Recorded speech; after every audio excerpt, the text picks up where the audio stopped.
Hello, everybody. This is Vincent Sheriff and Pastor Life. So glad that you tuned in today. Sherry and I are completing a series of videos that we entitled Lessons We've Learned from the Various Churches. Today, we're looking at the lessons we learned from our seventh church.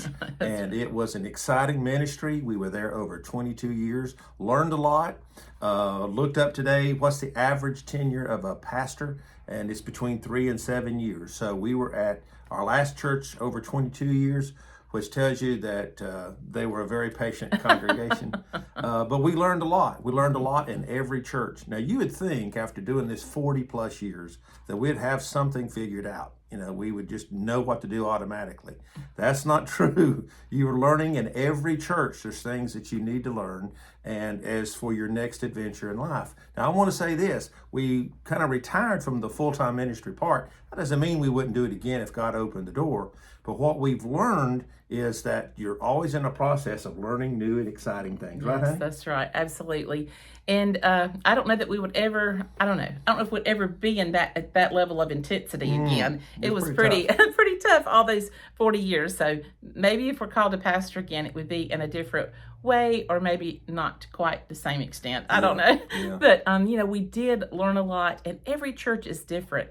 That's something that I learned, is that not every church is the same, and it has nothing even really to do with the size of the church. It might be where it's located, the way that it's been structured, just the history of the church, the people that are there at that moment.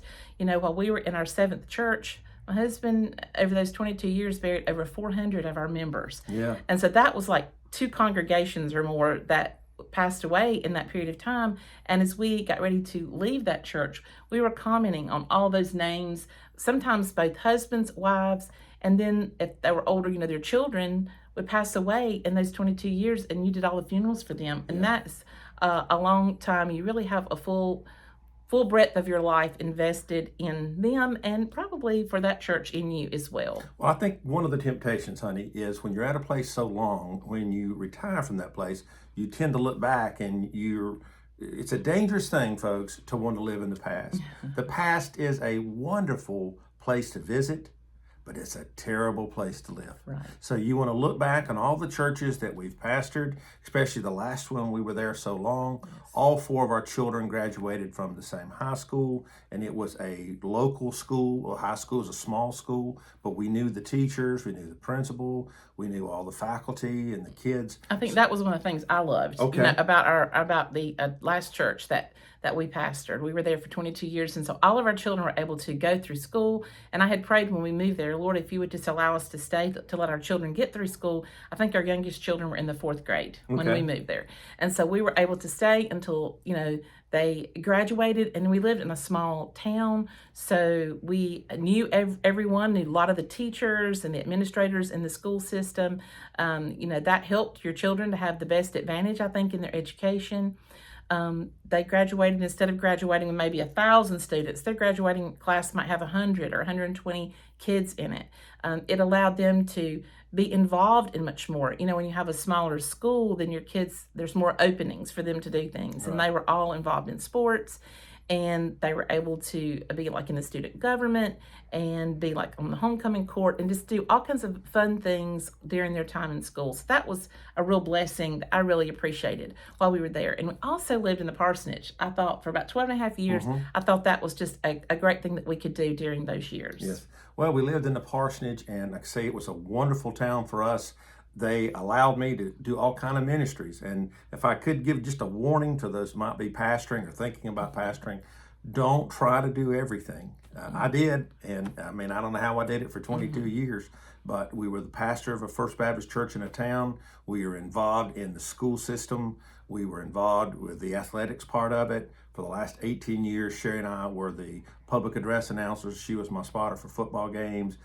We tried to be involved in every facet of life. We tried to be involved as a chaplain for the fire department, for a chaplain for the sheriff's office. And for about the first 3 years I was there, I was a chaplain for the football team. So we were trying, and then I also wrote a column for, I think I started writing it in 1989, and I think I quit it maybe 3 years ago. So I was always writing every week for local newspapers, faith-based column, and we did that every week. So that you look back on that and you're thinking, man, I did too many things. Yeah. If I could maybe change something, it maybe not try to do everything. But at the moment, you get this opportunity and you're not going to pass that opportunity up. So that was something that I learned from my previous church. It was a wonderful place, but don't try to do too many things because you can burn yourself out. I learned, first of all, I guess, honey, is the ability to adapt. Now, I was told this by an employee or employer when I was in seminary. He said, Vince, 3 things always change: time, people, and circumstances.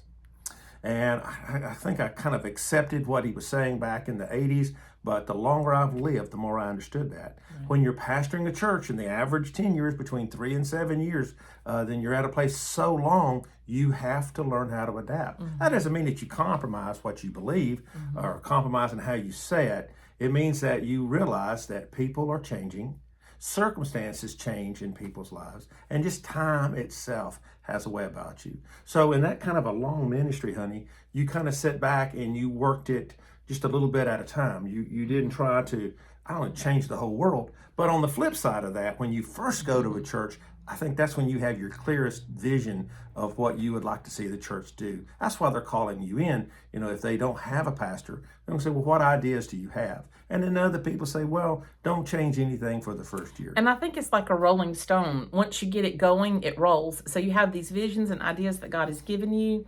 And once you complete that first vision and that is accomplished, it's not like it goes away. That stone continues to roll and gather moss, and it's constantly, you're getting new ideas. And I think one of the ways that you maybe know when your time is, and we've talked about this, is coming to a close, is when you suddenly feel like that stone is stopped and the ideas just don't come, like you've done, especially after 22 years, you've done so many things that then you're like, man, I just really can't think of anything God wants me to do next here. And that's one way that you sort of know. And I don't know if even as a pastor's wife, my role changed through the years. I was the same person, but when we first moved there, we lived next door. Almost every day I was over at the church talking to the staff, helping out. As the years went by, we began to gain more and more technology. So they didn't need you to fold newsletters or to put stamps on things or to do, they had machines to do that sort of thing. And so I began to find that I didn't need to go quite as often to volunteer and pitch in. And so over those years, my role changed. And then once we moved out of the parsonage and moved into our own home, by then we were having grandchildren. And so my time to kind of come back into the home and be available for them, that became the priority once again. And so I wasn't in the office quite as much. And there was a shift there. So I think whenever you are a pastor and wife in a church, don't be surprised if you're there for a number of years, if your roles sort of change over time. You have to be willing to kind of accept that. Yes. One of the things that I learned, another thing that's valuable, not just pastoring, but in life in general, is the ability to be prepared. And that was more of a help for me, especially later in my ministry. When you're doing something big, you're preparing a meal for several hundred people, or you're doing a program for a lot of different people, it's always be prepared. Now, we had staff meetings once a week, and then we saw each other during the week as well, but you always wanted to be prepared. And I learned an acrostic when I was in the Army as a chaplain, and it's called APIE, A-P-I-E. And that APIE stood for assess, plan, implement, and evaluate. And I kind of try to teach that template to the people that I worked with. When you're looking at a church and you're planning a program, you always assess it. That's the first thing you do, is you look at it honestly and objectively. Right. What could we do better? What is a ministry that we could do that we're not doing? So you assess that and you wrote something down. This is what we want to do. Then you planned it. The planning might be involved a date, a time, the volunteers, and also the expense that's involved. So you're planning that out and you're writing that out, and then you implement it. You do it. And after you do it, you evaluate it. And if you have volunteers, if you have a multiple staff, you sit down after a big event and you evaluate it right after it happens. You don't wait a week or 7 days or whatever, because that's going to kind of lose momentum. And right after it completes, you say, what could we do better? Right. What did we do well? So that's one of the things that I learned at my last church, was to be prepared. And that helps you in life as well. Also, we kind of touched on it when we started, is as wonderful as ministry can be in churches, once you complete that, you look ahead. You never, ever want to live in the past. I know I've said it before. I'm going to say it again. The past is a great place to visit, to look back on and reflect, but it's a terrible place to live. You have to move forward. You have to want to see your church move forward, and because God has something else for you to do. I believe that. So I don't know exactly what that will entail, but I know that God is in charge. So you have to be able to adapt. And I'll tell you something else, just on a personal level, you have to have a short memory. If you're going to stay at a place a long time, and it's inevitable. You're a human. You're dealing with flawed people. You're a flawed person. There's probably, in the course of 22 years, at one time or another, I probably had my whole congregation upset about something, not at the same time, Right. but it might have been on the setting of a date for something, or the time to do it, or not to do it. So over the course of 20 some years, you're dealing with hundreds of people, and they might like this about you and they may not like that about you, but they've learned to adapt, and they learned to have a short memory as well. Right. So that was an important part, and the ability to help people. Now, the unusual part of the church that we served for 22 years, my wife's father was the pastor there back in the 80s. And Sherry and I were engaged in 1983, and we were married in 1984. And we left our college and stayed a few months at a makeshift parsonage where we were pastoring. And then we moved on to Wake Forest to go to school. On the way to Wake Forest, the furniture truck that was hauling our stuff caught on fire, of all things, and burned up. And I think they might have saved one little cooler. One little cooler. We lost that was everything. At the back of it. All of our wedding presents. So we really didn't have that kind of insurance to cover that loss. My father-in-law's church, which is the church where we just completing serving 22 years, really didn't know us. Sherry hadn't been there that long, and most of the time when she was there, she'd been in college. But this is something that church did. My father-in-law didn't ask for it, just told them that we'd lost our furniture in the fire. They took up a love offering for us. Didn't know us. They showed us mercy, just unconditional love and mercy. Didn't know who we were. And that always made an impression on me. So when I used it, even in seminary, but when I became the pastor there, they had no idea that 20 years later, I would be their pastor. And they never brought it up, what they did for us when we were in seminary. Nobody mentioned it. Hey, by the way, I remember giving money to your furniture caught on fire. They never said it.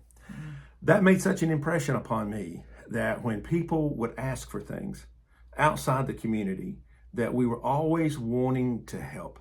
Because mercy, you never know who you're being merciful to. If you say, well, that guy doesn't appreciate it, that's on that guy. Yeah. You might help somebody that needs that help and can turn around and show mercy to you 5-10 years down the road. That's right. So I learned that is to be merciful, to have a short-term memory, and at the same time, look ahead. I think that whenever, you demonstrate mercy, you're going to find that it comes back to you in some form or another. You never can outgive God or outdo God with love, because He is a loving God, one that always provides and takes care of you.